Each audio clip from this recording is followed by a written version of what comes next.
Hello, everyone. This is the weekly review from January 4th to January 8th for human geography and early world history. Our four-class focus this past week was on connecting skill development. We spent the week focusing on that executive functioning skill.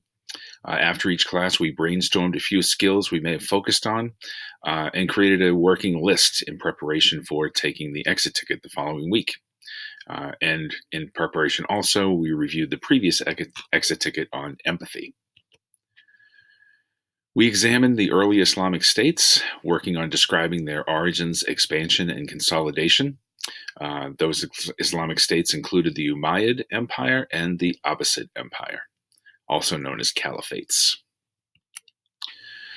We compared and contrasted the Byzantine Empire and European feudal kingdoms, basically thinking about the difference between East and West and between a consolidated empire in the Byzantine Empire and how the feudal states were fractured and not consolidated. We unpacked and examined political continuity and change in post-classical China, which included a review of the Sui, Tang, and Song dynasties. We also began the process of creating a formative assessment for the post-classical period unit. We decided upon a slideshow presentation with the option of working in groups or individually.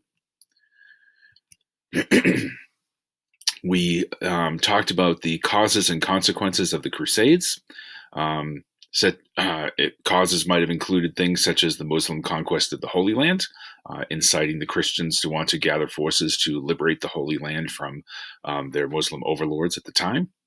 And consequences of the Crusades included things such as the ultimate end of the feudal system in Europe, as Europeans began to become exposed to other ways of life and other means of political organization. We explained the causes and consequences of the origin and expansion of the Mongol Empire. Genghis Khan was the founder. It spread far and wide and formed many smaller khanates.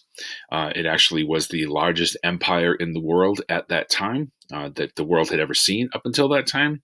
It included vast areas such as China, Russia, and the Middle East. One of the consequences was that the Mongol Empire basically functioned like a police force that improved security along the Silk Roads and ultimately increased trade. What's going to happen next? We will examine trans-Saharan trade and the spread of Islam in sub-Saharan Africa, continue to work on the post-classical formative assessment, and also examine long-distance trade and diffusion in the Indian Ocean basin and post-classical Americas. That's it for now. Take care.